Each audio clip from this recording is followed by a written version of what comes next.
Buenas, volvemos a estar aquí. Esta es la segunda parte del vídeo y aquí vamos directamente a lo que nos interesa, que es el Renacimiento y el Barroco. Hago un pequeño repaso de lo que habíamos dicho, en que en la historia del arte y en la historia en general, las corrientes del pensamiento y del arte sobre todo luchan entre lo que es la razón y el sentimiento, la objetividad, la subjetividad, la luz, la oscuridad. Es como son movimientos que reaccionan unos a otros y que intentan como, o incorporando, como hemos visto por ejemplo del neoclasicismo, aunque va a la razón como el Renacimiento, pero incorpora un poquito el claroscuro y algunos avances técnicos y del pensamiento que tenía el Barroco. Pues igual también pasa en la literatura y en cualquier movimiento. Es una reacción que intenta imponerse en la cultura y que se va creando poco a poco con la gente y los pensadores. Entonces, vamos a empezar por lo que es el Renacimiento, que como hemos dicho es un movimiento importantísimo en la historia de la humanidad, porque pasa de todo lo que era 1000 años de la Edad Media de oscuridad y de simplemente expresar el mensaje divino a expresar el momento que está viviendo la gente, la sociedad, porque ya pasa a ser el hombre como centro del mundo y el poder de la razón que le da para descubrir la naturaleza y cómo funciona la realidad. Entonces, ahora lo que os voy a hacer es un pequeño... Voy a utilizar páginas web, ¿vale? Que después también podéis usar vosotros por si queréis tener más información. Iré leyendo algunos fragmentos. Primero os explicaré yo en general un poquito y después iremos leyendo algunas cosas. Entonces, el Renacimiento se destaca por, como hemos dicho, el hombre es el centro del universo, el centro y puede a través de la razón conocer la realidad. Entonces, por ejemplo, en pintura empieza a introducir lo que es la perspectiva, empieza a estudiar las leyes de cómo funciona la visión, la cámara oscura, cómo representar la realidad de forma racional, con sus leyes, su armonía. Es un movimiento muy armonioso, muy claro, muy luminoso en relación a lo que era el gótico, el románico de siglos atrás. Entonces, bueno, es el contraste del teocentrismo de la Edad Media, predomina el antropocentrismo, el optimismo, la curiosidad científica, otra vez, como la razón, la ciencia, la confianza en la razón y la exaltación de la naturaleza de este mundo. La estética renacentista valora las formas equilibradas y armónicas y la idealización de la realidad. Además, si surge un nuevo tipo de caballero, ya no basta con ser experto en armas, como en la Edad Media, sino también en letras y artes. Es decir, no solo es a la vez guerrero y poeta, el artista o el literato conoce todas las disciplinas del conocimiento, intenta conocerla. Y un ejemplo es Leonardo da Vinci. Como conoceréis, él era artista, pero aquí tenemos el hombre de Vitruvio, estudia la geometría, la razón, la filosofía, la tecnología, cómo incorporar todo esto en la práctica y diseña pues, las primeras ideas de cómo volar, estudia cómo funciona la agua, lo conecta todo, ¿de acuerdo? Entonces, voy a leeros un poquito más de algún otro sitio. Bueno, es un movimiento europeo que empieza en el siglo XV, es decir, de 1400 a 1500, y dura hasta el barroco que empieza en el siglo XVII.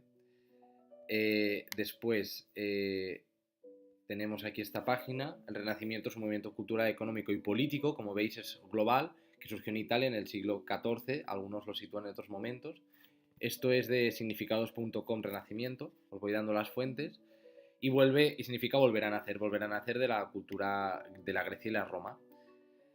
El Renacimiento se originó en Italia, eh, y tenemos que, como principales características del Renacimiento, el racionalismo, ¿de acuerdo? Que la razón se puede llegar al conocimiento y todo tiene que ser explicado a través de la razón y la ciencia. El experimentalismo, lo que quiere decir que tiene que salir todo el conocimiento de la razón a través de la experiencia científica, de experimentar, de ver la realidad. El individualismo, el hombre busca conocerse a sí propio, es decir, otra vez el antropocentrismo, como su personalidad, talento, ambiciones y su opinión propia que está por encima de la opinión colectiva, es decir, el individuo. Es la primera vez que, sobre todo en el arte, en la pintura, pero supongo que también en la literatura, que el autor, la autoría cobra importancia. Es decir, no lo ha hecho Dios, que Dios a través del artista o del literato llega a unas conclusiones preciosas. No, es yo mismo a través de mi relación con la realidad lo que hace que nazca esa producción artística o literaria. Y el antropocentrismo, colocan al hombre como suprema creación de Dios y del universo. Y sobre todo, otra vez, los ideales que tiene también en relación a la literatura es el humanismo. ¿Qué es el humanismo? Es un movimiento intelectual, filosófico y cultural con estrecha relación con el Renacimiento que surgió en Italia a mediados del siglo XIV. Es un movimiento relacionado con la glorificación del hombre y la naturaleza humana, viendo al hombre como perfecto creador capaz de comprender y modificar su propia naturaleza. Y es una influencia, ¿vale? El pensamiento humanista es positivo, es optimista, que a través de la razón podemos cambiar el mundo, conocernos a nosotros mismos. Y después esto seguirá con el neoclasicismo, después el realismo, una fuerte corriente humanista, ¿de acuerdo? Sabemos que no te vas a Perdón, saltar las sentadillas. de acuerdo. Y entonces, las 5 características del Renacimiento volvemos a tener la estética clásica, la búsqueda del conocimiento, la importancia de la razón. Como veis, siempre está bien consultar diferentes, diferentes fuentes, no simplemente Wikipedia, obviamente no está mal alguna vez referenciarlo, pero siempre contrastarlo con varias fuentes. Y cada página web o cada sitio que consultemos o cada libro siempre nos da una visión nueva. Por ejemplo, el Carpe Diem, en relación del gótico, que era Dios atemporal, pues tendremos otra vida para vivir. Aquí ya es, bueno, el hombre decide enfrentarse a la vida con optimismo e ilusión, aprovechando cada momento de su corta existencia. Después tenemos Arte España, que también es otra fuente que está bastante bien para verlo.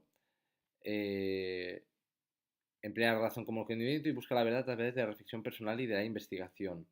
Recuperar el saber clásico. El redescubrimiento de la cultura clásica y griega, el humanismo y el antropocentrismo.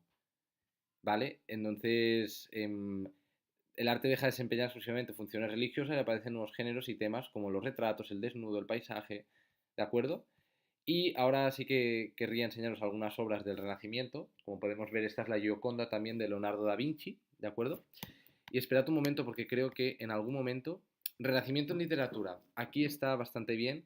El Renacimiento literario en sus obras buscaba la sencillez, la claridad y la naturalidad. Con el Renacimiento surgirían grandes genios de la literatura, entre ellos Dante, Alighieri, autor de la obra Divina Comedia, Maquiavelo en El Príncipe, obra precursora de la ciencia política, y sin olvidar William Shakespeare, esto lo conoceréis, uno de los mayores escritores y dramaturgos de todos los tiempos, y de Romeo y Julieta, por ejemplo, y Miguel de Cervantes, que escribió Don Quijote. Es decir, por ejemplo, en Don Quijote es una obra que no como el gótico empieza ya a expresar como la realidad, o sea, a lo que se enfrenta un caballero, la propia locura individual del propio ser humano, que es Don Quijote. Es decir, Don Quijote era una persona que en molinos veía gigantes y cómo va de un sitio a otro, su preocupación económica, cómo funciona el mundo, las dificultades que tiene. Es una visión de un caballero de una manera más realista, incluso con su propia locura. Entonces, aquí tenemos, bueno, la Gioconda, uno de los retratos más famosos del Renacimiento, que otra vez ya no es como esos retratos que hemos visto antes del gótico, sino que vemos cómo se expresa a una mujer que era amiga de Leonardo da Vinci y cómo expresa pues el paisaje que tiene con perspectiva, cómo eran sus ojos individuales, estudia las manos perfectamente detalladas, ¿de acuerdo? Después tenemos de la creación de Adán, de Miguel Ángel Buonarroti, que ya lo hemos observado. Podemos tener el David de Miguel Ángel, otra vez las proporciones, la armonía, la racionalización, la realidad, ¿de acuerdo? En escultura, otra obra, La Escuela de Atenas que hemos visto, de Rafaelo. Y también tenemos, bueno, aunque expresa aquí un retrato de dos personas importantes, esto es una obra temprana del Renacimiento, vemos como hay una perspectiva que va hacia el fondo, cómo se expresa la realidad del perrito, las cosas que tienen, ¿de acuerdo? Un espejo que vuelve a reflejar como la propia realidad otra vez repetida, ¿de acuerdo? Y esto también es una obra temprana, que es el nacimiento de Venus. Como vemos, también hay temáticas pues mitológicas o religiosas, pero claro, ya hay muchísima más expresión en los rostros, se describe todo el paisaje, ¿de acuerdo? Entonces, y ahora vamos a entrar en lo que era el barroco, que como hemos visto antes, es un movimiento que reacciona otra vez contra esta racionalidad del Renacimiento. El barroco es un movimiento bastante peculiar porque realmente como tal, el barroco ya no es no tiene realmente una filosofía nueva propia que surge, sino que es más bien un movimiento estético, obviamente también en la literatura pues conceptual, pero más bien estético, que utiliza otra vez la religión en reacción al racionalismo del Renacimiento para volver a expresar las imágenes de la Biblia y frenar los pies a esta corriente humanista tan acentuada que viene del Renacimiento. Esto se llama, tenemos que conocer muy importante lo que es la contrarreforma, que sobre todo la Iglesia Católica en el Renacimiento, en Renacimiento aparece, bueno, o cobra fuerza lo que es el movimiento protestante, que es un movimiento que protesta contra todo lo que es la irracionalidad y la jerarquía que se habría establecido en la Iglesia, muchas veces corrupta, y entonces coge e intenta como incorporar como el saber racional también a través y el humanismo a través de la propia religión, una religión mucho más reflexiva. ¿Qué pasa? Que esto a la Iglesia Católica, para conservar su poder y su estatus, no le interesa y intenta volver a coger a determinados artistas y corrientes, también literarias, para volver a otra vez imponer o promover lo que es la iglesia más católica, más bíblica, más irracional, mucho más, em, más tirando hacia las explicaciones bíblicas. Entonces,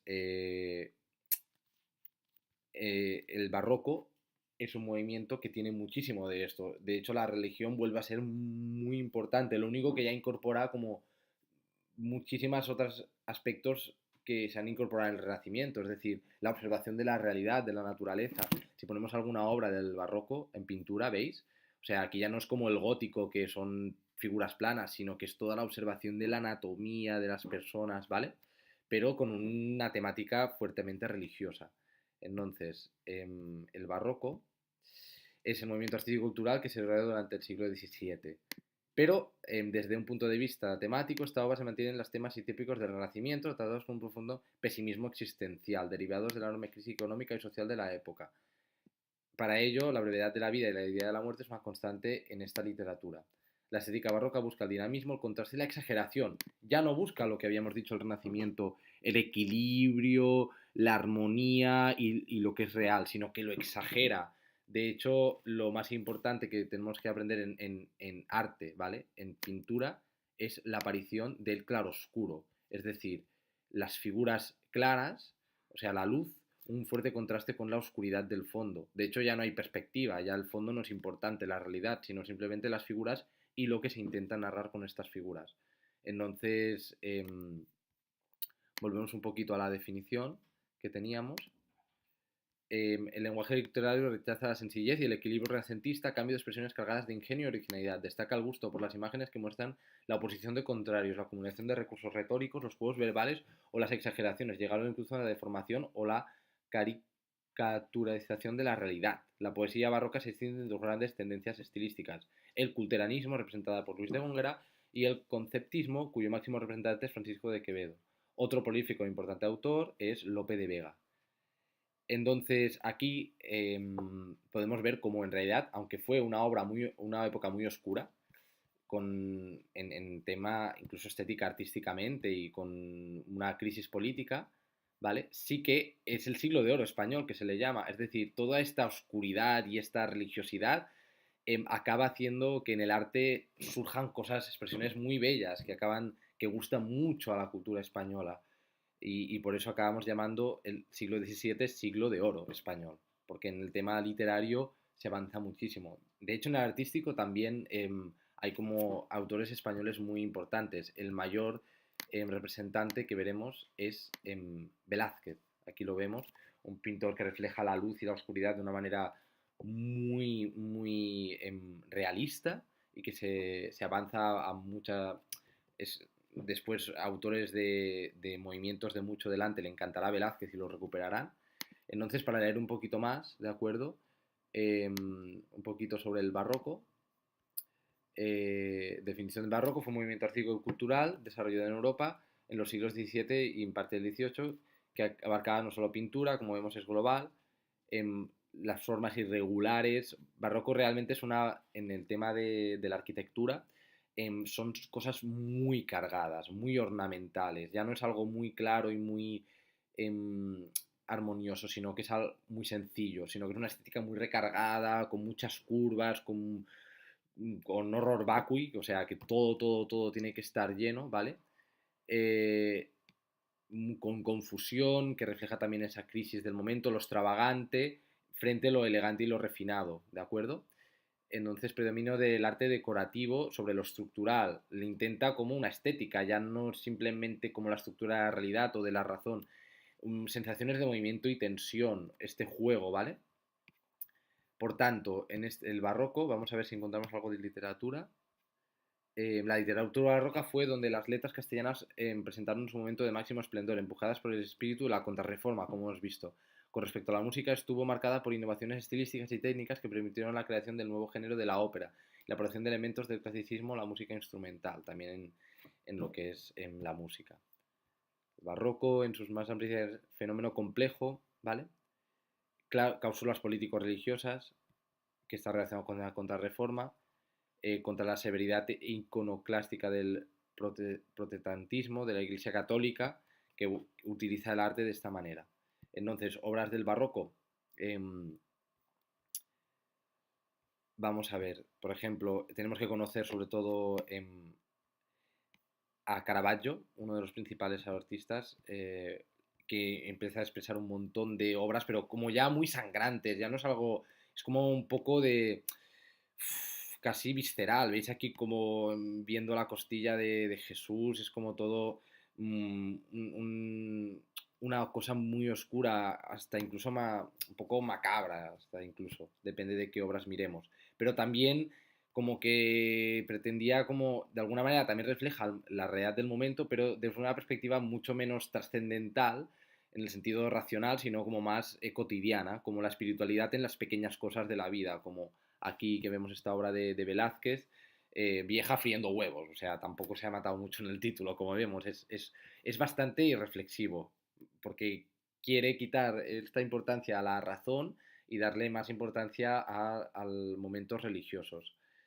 Entonces, os recomiendo mucho esta página que vemos aquí, que es historiaarte.com, porque nos podemos encontrar muy claramente como obras, ¿vale? También, bueno, las tentaciones de San Antonio, otra imagen como súper religiosa, aunque ya estamos en el barroco, pero hay claroscuro. También hay excepciones, por ejemplo, aquí tenemos de Vermeer, un holandés, que nos refleja La joven de la perla, un cuadro muy conocido, donde hay el claroscuro, veis el fondo oscuro, no hay perspectiva, no hay nada, y esta chica, que realmente era una chica humilde, pero y que él intenta expresar también escenas cotidianas, ¿vale? Pero ya no tiene una carga tan religiosa. También deberíamos conocer a lo que es Rembrandt, un maravilloso autorretratista de esa época. Las tres gracias, como vemos aquí, sobre todo esto es una excepción porque normalmente intenta huir un poquito de la desnudez que había incorporado el Renacimiento y nos vamos, porque era algo pues que religiosamente no quería que se viera, pero también tenemos excepciones, pero claro, ya es esto, pero expresando las tres gracias de una manera más religiosa. ¿Vale? En escultura, como vemos, toda esta forma curva respecto a la recta de la perspectiva que teníamos, y muy importancia en las figuras, ¿de acuerdo? Bufones, también centrándose en esta parte más oscura, de más exagerada, desde un punto de vista más exagerado, de proporción, pues cogiendo a esta persona que tiene una proporción del cuerpo, pues que es un enano, que eran bufones que expresaban a la corte. Y bueno, hasta aquí un poquito esta clase de arte. Espero que os sirva para conectarlo un poquito con todo lo que es el, la teoría de la literatura. Y esto importantísimo ver cómo se conectan las diferentes disciplinas y cómo al final todo un movimiento literario no es solo literario, sino es filosófico, artístico, político, hay como la iglesia detrás, determinadas gente que desde el poder quiere imponer una ideología y es algo conjunto y muy global. Entonces, bueno, espero que os haya servido, que no me haya extendido demasiado y que podáis, os sirva para trabajarlo con Priscila. Un fuerte saludo y gracias por escucharme.